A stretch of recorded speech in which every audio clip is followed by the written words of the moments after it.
You smell what The Rock is cooking. Acknowledge me. You don't know what hard times are, Daddy.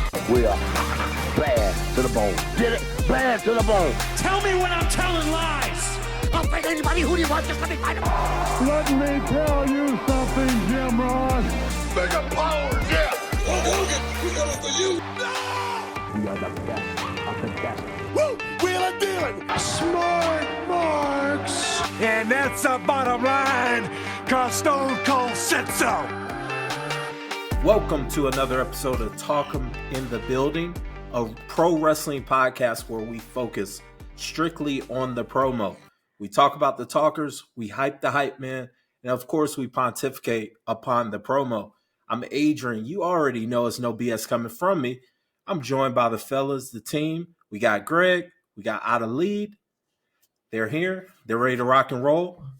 Now, we're going to go outside of our regular format for today. Let's go ahead and give you the background of this, ladies and gentlemen. We love pro wrestling. Obviously, we have a podcast where we talk about pro wrestling. We love watching on television, but we love it even more being able to go to a show.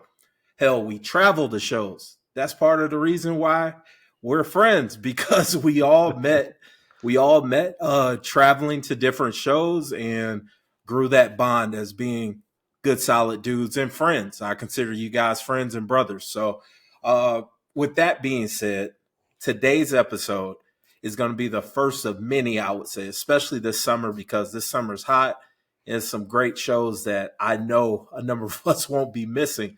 But today's edition is the first edition of the In the Building report. And basically all it is, we're going to go over the highs, the lows, the good, the bad, the ugly of the live experience of these shows.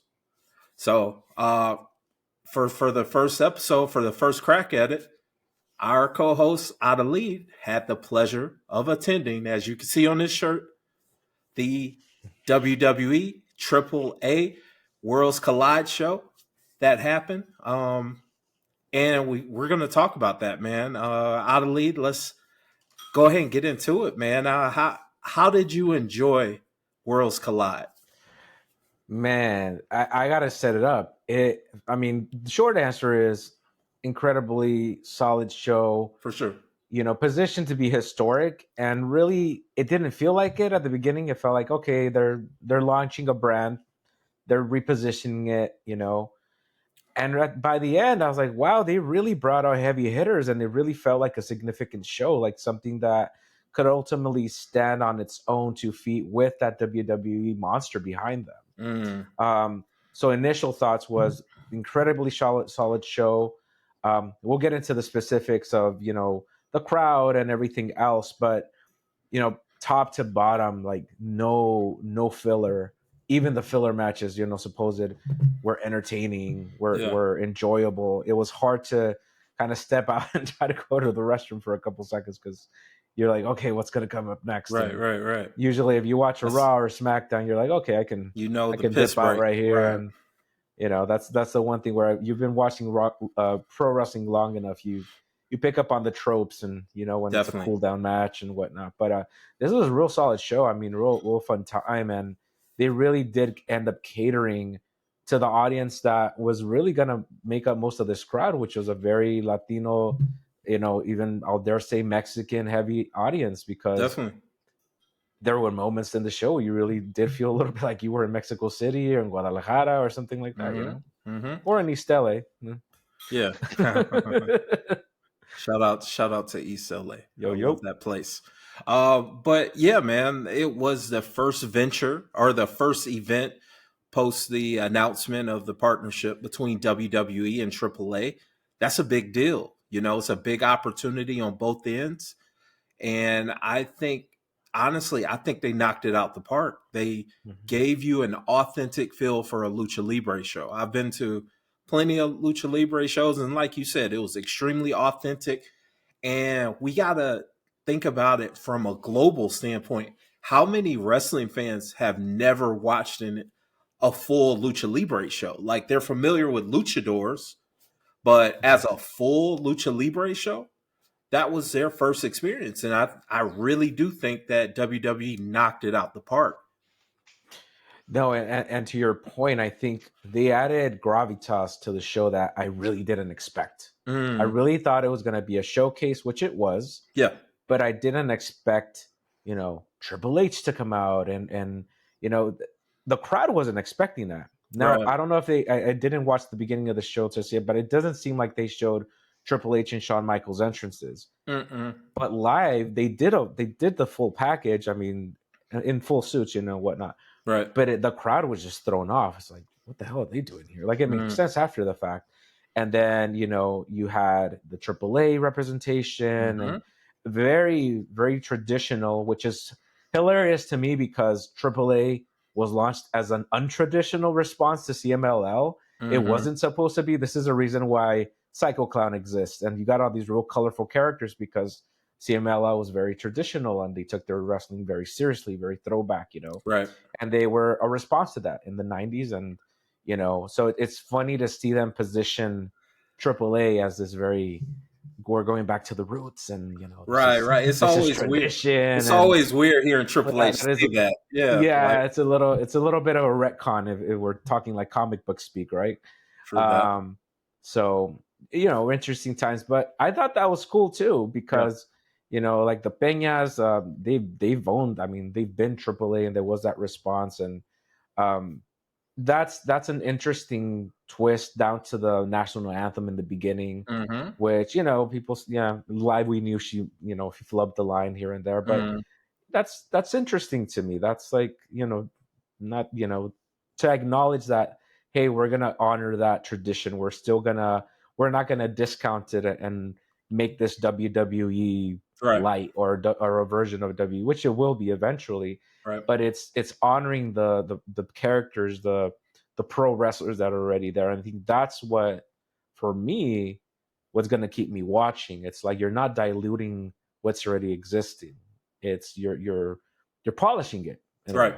Definitely. Now, before we get into your ratings and our quick breakdown on this episode, I did want to bring something to both of you guys that I heard, and I was like, man, I got to hear you all's opinion on it. But I listened to Busted Open Radio. Shout out to those guys. It's always pretty entertaining for me, But I heard Bubba Ray Dudley say something that I thought was poignant, maybe not accurate by some opinion, but accurate on others. I want to know your opinion, but Bubba, to sum it up, Bubba Ray Dudley said, throughout this time, or these modern times of wrestling, the little thing that made pro wrestling special, somehow pro wrestling has lost that. And he didn't go into full detail or give full context of his opinions or examples of such.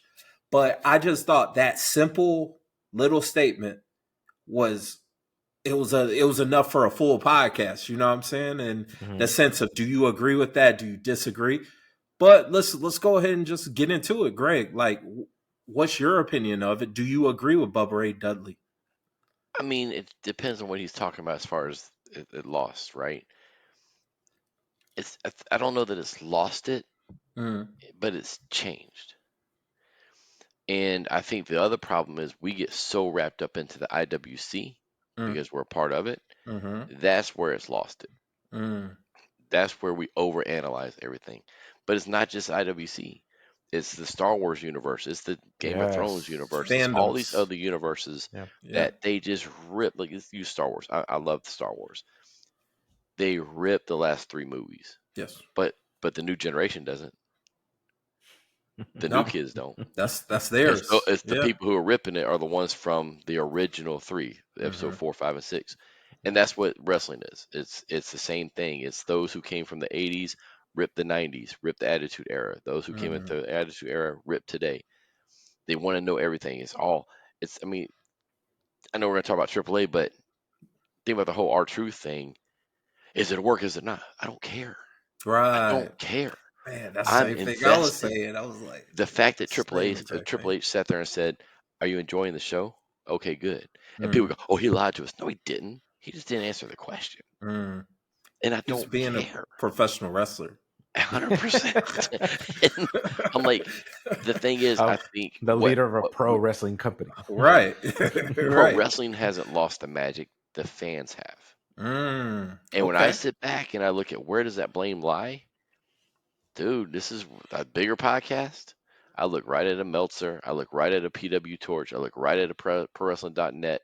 I Mm, look at all those guys who, oh, you got to know behind the scenes. You got to know behind the scenes. How about we just don't do that? mm. Because now the behind the scenes becomes bigger than the in front of us. Okay. I like see, I like your opinions on that, and I agree. Can I give an I example yeah, please. where old school pro wrestling works? Yeah. Monday night, we saw Jey Uso lose. We saw fans engaged, and Bubba Ray talked about this too, though. Mm-hmm. But we saw fans engaged in two guys exchanging sleepers. Yeah. In the last like 4 or 5 minutes. When there's no flippity floppy, there's no hunter super kicks, Right. there's not all these little things happening. And I'm not downing that, but I'm saying there's a psychology there that still works today if done correctly. Yeah. And it sucks people in. And there's a reason why your biggest money makers and your biggest draws are the ones who are not doing the craziest stuff. Mm. And it's always been that way. It will always be that way. And it just is what it is. There's a reason why WWE does what they do and AEW does what they do and TNA does what they do. They all have different niches. Right. And there's a reason why Roman could sit on top for so long and not the psychology he had. Look at Gunther, the psychology he has. Right. And Jey Uso transitioned away from 1700 super kicks Right. and turned into a different type of wrestler, a main event wrestler. And I think the magic's still there if done correctly. All right. So Adelie, let's talk about it. I want your opinion. What is the little thing that Bubba's talking about? I think that little thing is something that I think we've held on to, Mm. and it's going to sound simple, but it really is what it is. It's the ability to suspend disbelief, and it sounds so arcane, so it's obvious. You're That's watching pro wrestling. Why right. wouldn't you do that? Right. But so many times, to Greg's point, we get caught up in you're watching a match and you can't stop thinking like, oh, they're going through a contract, they're on a contract year, or oh, they're in a real backstage fight with management, or oh, they're I don't know if this push is going anywhere. And sometimes I'm like, I'm still prone to that. I mean, look, we're in this, we talk about it, and we try not to get in too much into that. And look, as much as WWE is trying to play that card, trying to bring it back to the unknowns, they still play into it, right? They're playing a Definitely. version of kayfabe in those press conferences. It's Definitely. a little awkward sometimes that I still don't know what that's supposed to be. Right. And if you think about it, who did they end up doing that from? It's when AEW started doing that. They weren't doing it before that. It was a direct response to because they saw that they had some value in it, right? So I think that's the biggest piece. And I think having been at this show where it was a lot of kids, a lot of young kids that knew the characters, maybe they didn't know all the luchadors, but knew Rey Mysterio, knew Dom, that's who's coming up. And for them, this generation, right? This is their Rock. This is their Austin. This is their Shawn Michaels. This is their Bret Hart. This is their Hulk Hogan, Andre the Giant, whatever you want to call it. It may not be to us, Right. but because of a simple thing is that they're not so tuned out of what's on the screen. For them, what's on the screen is gospel, right? Seeing Jay lose, now he's on the hero's course again, right? Now he's going to try to get back onto the mountain, and I dare say that's much more fitting for his character than trying to be on top, because it was, Yeah. Something just wasn't clicking, and maybe the next time he's champ, it will click. But that's kind of my short answer to that. And again, we could wax poetic about whatever that means, right? Is the business overexposed? Are we ever gonna, is the genie out of the bottle? We're never gonna get it back in. it could be a lot. But for me, at its core, it's just that. Can you sit a wrestling show and enjoy the show for what it is? Those are good points. So let me throw something out. People say kayfabe is dead. It's changed, and WWE's one changing it. They are now playing you in a way behind the scenes that you don't even know you're being played, and it's masterful. Now the whole R-Truth thing, I don't care, but I don't think that was all. It is what it is a response, whatever. But there's so many other little things they've done behind the scenes that they've leaked out certain stuff, not leaked out certain things, and they sit back and they play the dirt sheets, and that's the new kayfabe. That's 100% the new kayfabe. They have Meltzer in a blender for like the past 5 years. It's been rough. it's been either rough or hilarious. So take your pick. But been exposed. Right. All right. So Adelaide, let's go ahead and get into your Worlds Collide report card. Before we get into these categories, of which in summary you're going to give us a letter grade.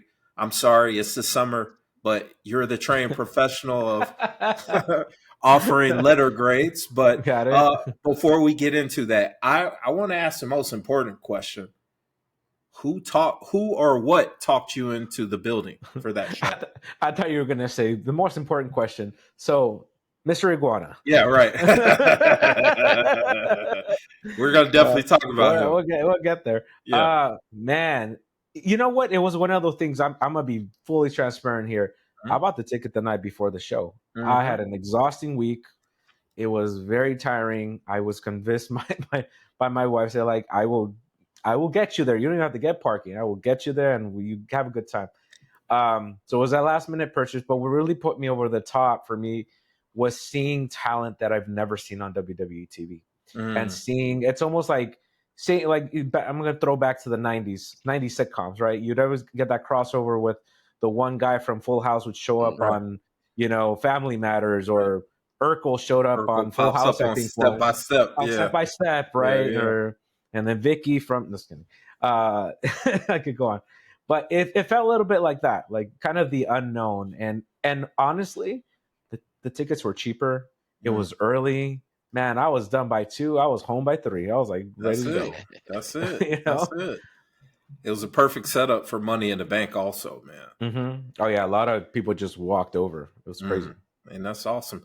All right, so first category, Adelaide. Now I want you to talk about it, and again in summary, then give a letter grade. The crowd. Let's talk about the crowd. Crowd, man. A+. I mean, by far, they really did make the show. They knew all the cues. They knew all the all the luchadors. They knew AAA. They knew who to cheer for. They knew when to cheer for. There's a lot of chants in Spanish that are very specific to a Mexican crowd, to a lucha libre crowd. Yes, sir. Yes, sir. And they had it all. We had it all. And you kind of hear it even in the national anthem. And I know that guy because I kept spotting him. Like, you can see him far away. But when she flubs the line, she's like, "No se la sabe," which means she doesn't know it. Oh, shit. And it was a lot of that. Like, they would call you out. If there was more botches, it would have been there. And that's how Lucha Libre shows are, at least in my experience of going to live Lucha Libre shows. Like, y'all don't let up on a lot of whistling, that. And so the crowd was like, they were there for it. They were into it. A lot of families, a lot of like just straight up like Latino representation, and it really did feel a little bit like a mini, like you're in, again, Mexico City or something. We're a very big lucha show here in the States. So crowd gets an A+ by far. Nice. And it came across very well on television, by the way. Quick question about that. So I think it's one of the things you touched on, the family aspect. So when you say you saw a lot of families, like when you say kids, what age kids? A lot of families, and a lot of kids. I mean, we were talking like 3-4-year-olds to teenagers, young adults, couples. People brought full-on signs with like intricate, like, and this is for like the luchadors. This isn't for like Dominic. I mean, people didn't even know Dominic was going to be there. Right. So people were like prepped. People were ready for it. Yeah, definitely. And I think that's one of the things we talk about, or we should talk about. we talk about talking them into the building. What talked those kids into the building? What talked those families into the building? When I go to shows, we've talked about it in the past, like whether it's WWE, AEW, independent, they are different crowds. Definitely. And Mm-hmm. hearing that is refreshing from the standpoint of, as a fan, knowing that that's the next generation. Right. So, from your perspective, what do you think talked those kids into the building? I mean, I think there's a connection. If the parents have watched or have some connection to lucha libre from Mexico, the kids might, if they're exposed to it a little bit, but largely they're probably watching WWE, maybe some EW, maybe something else.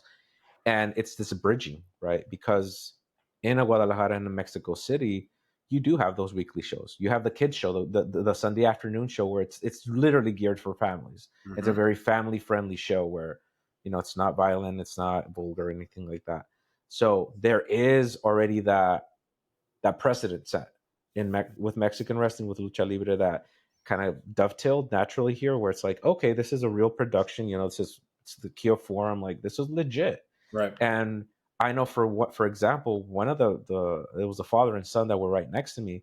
This was his first wrestling show. It wasn't a pure WWE show. It was this show, and it was interesting because the kid was for it. The kid was. And you said he was into Penta, right? He was. That was his favorite wrestler. Yeah, it was Penta. That's awesome. That's awesome. That's one thing about Lucha Libre shows. It just, out of the experience that I've had of all the Lucha Libre shows I've been to, always families, always a family event. Everyone's coming. Grandma's coming. Everybody's in there. Grandma's the best one. Yeah, man. Yeah. So shout out to that crowd. That was a great crowd. They were into it, just like you said.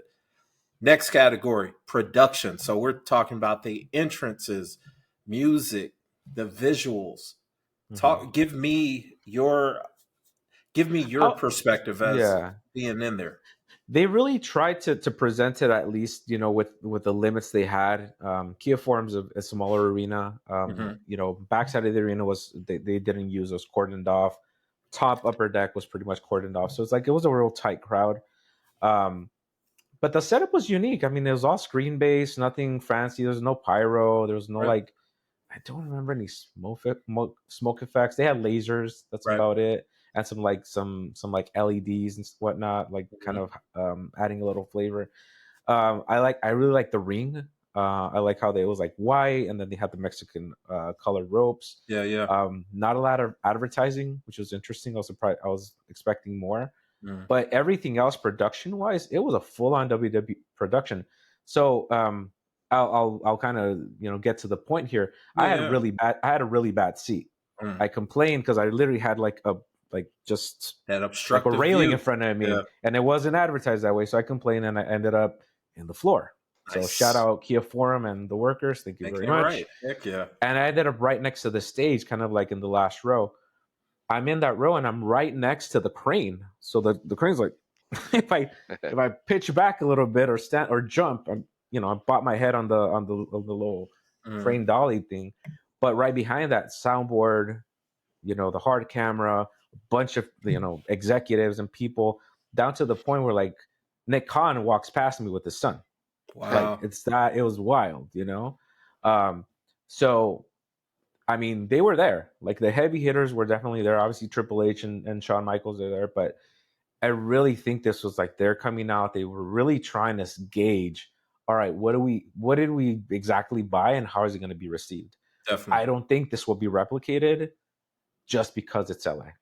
I'm curious to see if they put this in Omaha or in some place where there won't be a Latino crowd, because I think that buttresses it. I don't know how that's going to work elsewhere. Yeah. Now, from a production standpoint, I love, and I text you this while you were there. I was like, dude, I love the entrance ramp because the screens were aligned to give you that feeling of a Mayan Aztec pyramid. So it's a subtle touch like that.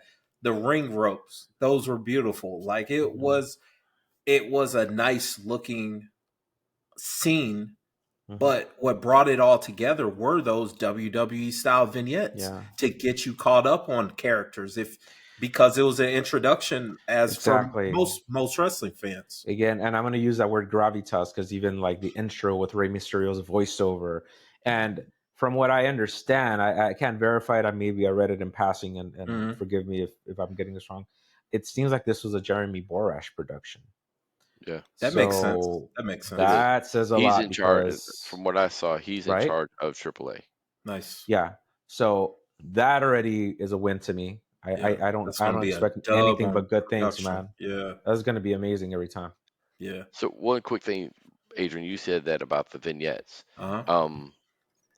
I saw today that during the live broadcast they had almost 800,000 people watching.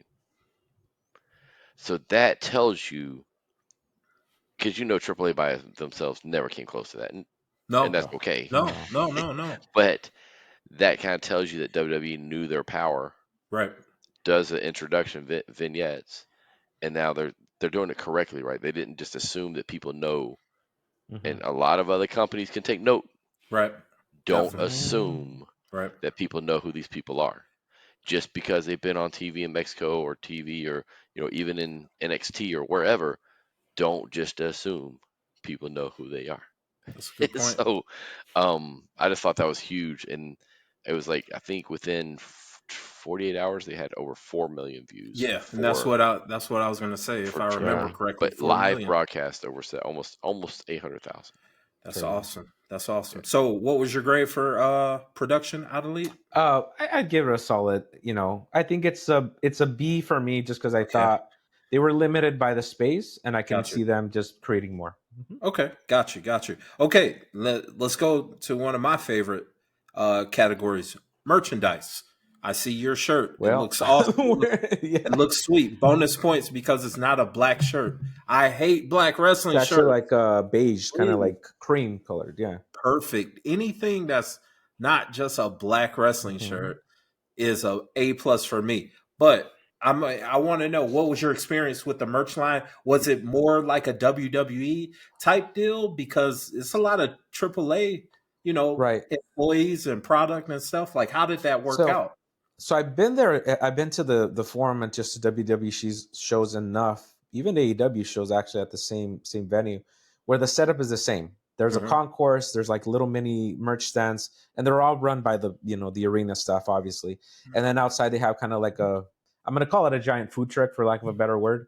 And that's like the big merch stand. They have your typical things. They had WWE titles. They had the event shirt. They had another event shirt. They had Rey Mysterio shirts. What was the most unique thing to me is they had WWE branded luchador shirts. They had an Hijo de Vikingo shirt. Oh, on its own, like standalone, and it's like his Viking with the logo, real simple. But I was like, wow, they already had merch already, and so many times like my knock, we've talked about this at indie shows. Like, okay, you come to a show and there's nothing current, right? They had this same picture as a poster. They had signed Stephanie Vaquer, like 11 by 18s. Like, they came prepped for the specific crowd, and people were spending.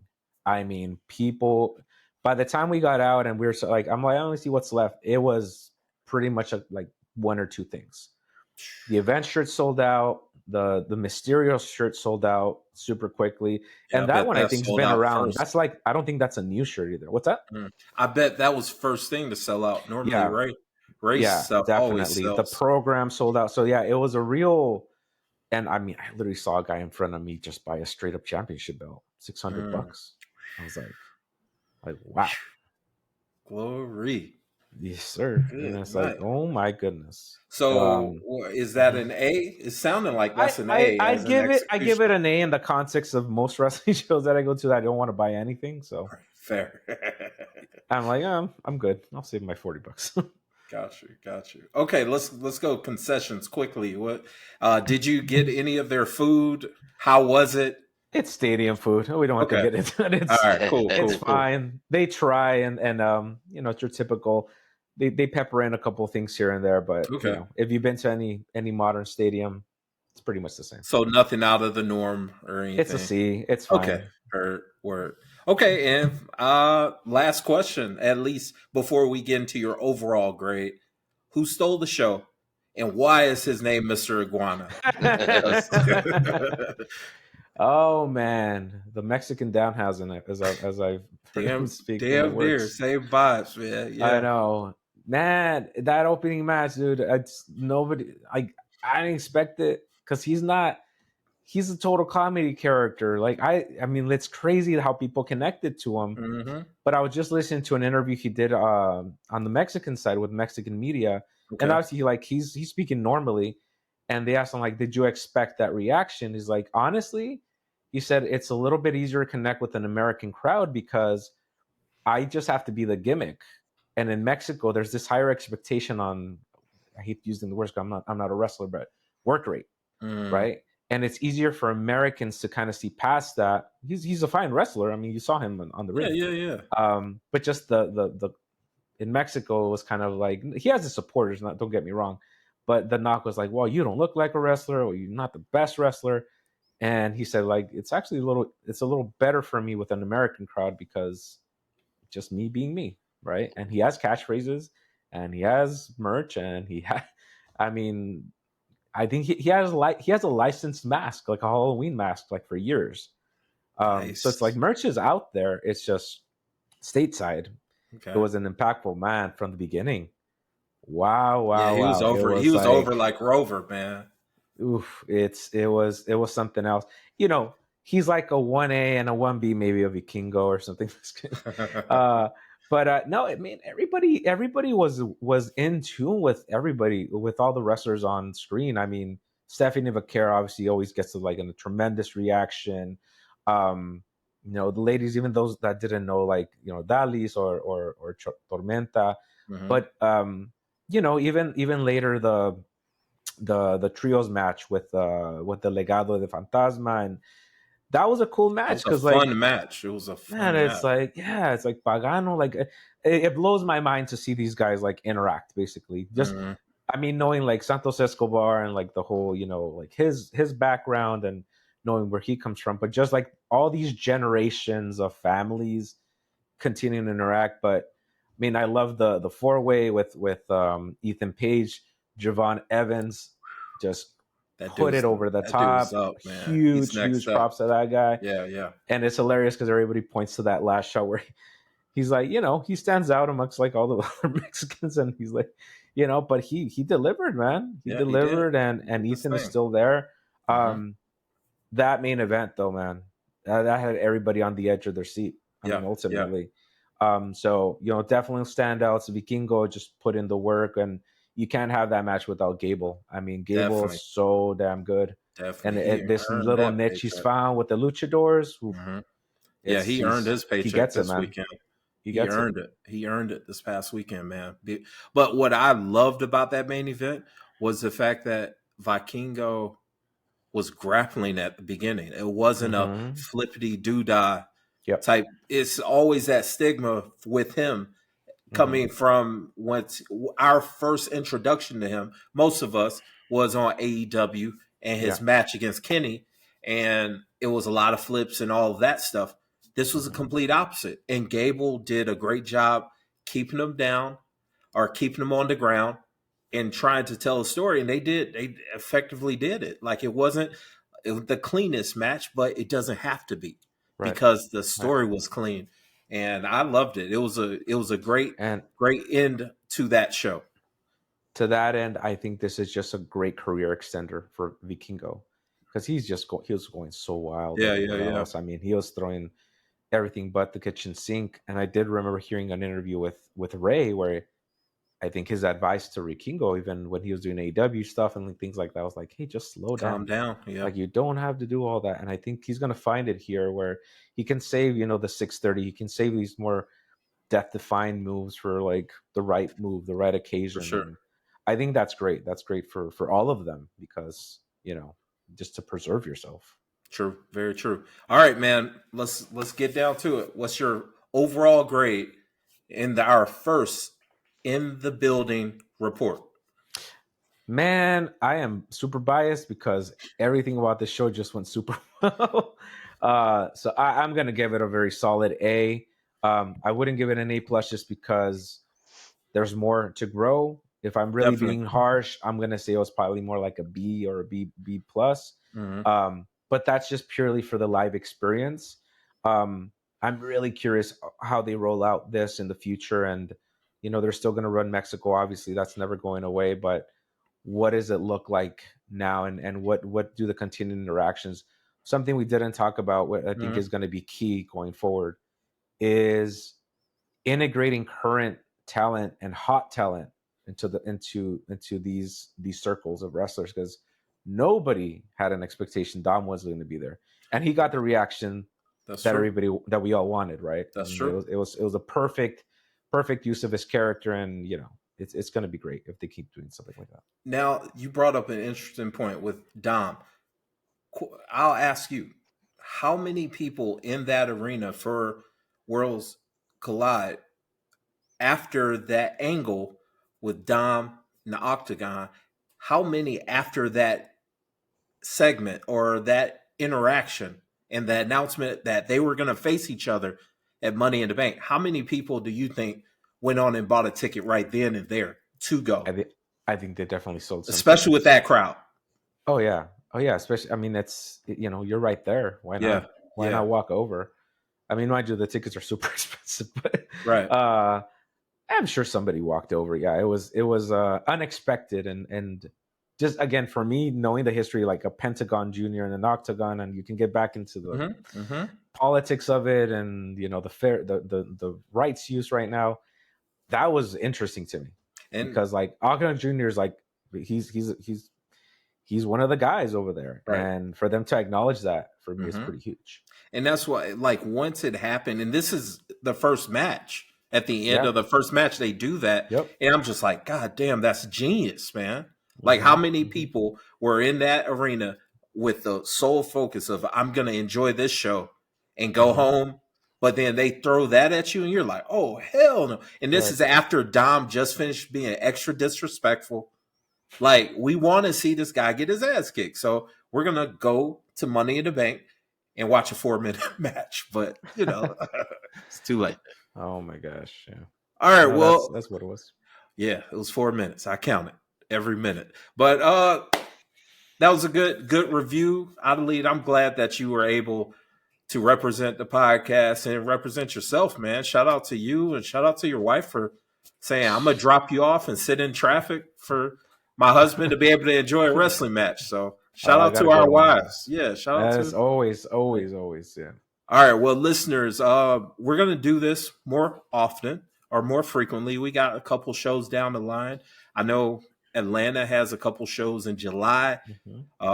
Either myself or Greg or both of us are going to be in attendance. I know in a couple weeks I'll be in Charlotte, North Carolina for a show.